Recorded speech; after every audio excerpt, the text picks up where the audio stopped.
IOCL ಅಂದರೆ Indian oil corporation limited ಭಾರತದ ಅತಿದೊಡ್ಡ ಸರ್ಕಾರಿ ಸ್ವಾಮ್ಯದ ತೈಲ ಮತ್ತು ಅನಿಲ ಕಂಪನಿಯಾಗಿದೆ. ಇದೀಗ ಐಒಸಿಎಲ್ ಖಾಲಿ ಇರುವ 394 ಟೆಕ್ನಿಷಿಯನ್ ಅಪ್ರೆಂಟಿಸ್ ಮತ್ತು ಟ್ರೇಡ್ ಅಪ್ರೆಂಟಿಸ್ ಹುದ್ದೆಗಳ ಭರ್ತಿಗೆ ಅರ್ಜಿ ಆಹ್ವಾನಿಸಿದೆ.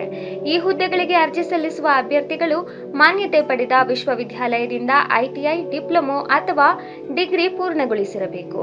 ಅಭ್ಯರ್ಥಿಗಳಿಗೆ ಕನಿಷ್ಠ 18 ವರ್ಷ ಮತ್ತು ಗರಿಷ್ಠ 24 ವರ್ಷ ವಯಸ್ಸು ನಿಗದಿಪಡಿಸಲಾಗಿದೆ ಮತ್ತು ರಿಸರ್ವೇಶನ್ ಕ್ಯಾಟಗರಿ ಅಭ್ಯರ್ಥಿಗಳಿಗೆ ಸರ್ಕಾರಿ ನಿಯಮದಂತೆ ವಯೋಮಿತಿ ಸಡಿಲಿಕೆ ಅನ್ವಯಿಸುತ್ತದೆ. ಅಭ್ಯರ್ಥಿಗಳಿಗೆ ಯಾವುದೇ ಅರ್ಜಿ ಶುಲ್ಕ ಇರುವುದಿಲ್ಲ. ಅರ್ಜಿ ಸಲ್ಲಿಸಿದ ಅಭ್ಯರ್ಥಿಗಳನ್ನು ಲಿಖಿತ ಪರೀಕ್ಷೆ ಮತ್ತು ಇಂಟರ್ವ್ಯೂ ಆಧಾರದ ಮೇಲೆ ಆಯ್ಕೆ ಮಾಡಲಾಗುತ್ತದೆ. ಅರ್ಜಿ ಸಲ್ಲಿಸಲು 2026 ಜನವರಿ 28ರಿಂದ 2026 ಫೆಬ್ರವರಿ 10 ಕೊನೆಯ ದಿನಾಂಕವಾಗಿದ್ದು, ಅರ್ಹ ಮತ್ತು ಆಸಕ್ತ ಅಭ್ಯರ್ಥಿಗಳು ಐಒಸಿಎಲ್ನ ಅಫಿಷಿಯಲ್ ವೆಬ್ಸೈಟ್ ಆದ IOCL.comಗೆ ಭೇಟಿ ನೀಡಿ ಅರ್ಜಿ ಸಲ್ಲಿಸಬಹುದು. ಇದೇ ತರ ಹೆಚ್ಚಿನ ಮಾಹಿತಿಗಾಗಿ ಸವಾಲ್ ಟಿವಿಯನ್ನು ಸಬ್ಸ್ಕ್ರೈಬ್ ಮಾಡಿ, ಲೈಕ್ ಮಾಡಿ, ಶೇರ್ ಮಾಡಿ, ಹಾಗೆ ಬೆಲ್ ಬಟನ್ ಒತ್ತುವುದನ್ನು ಮರಿಬೇಡಿ.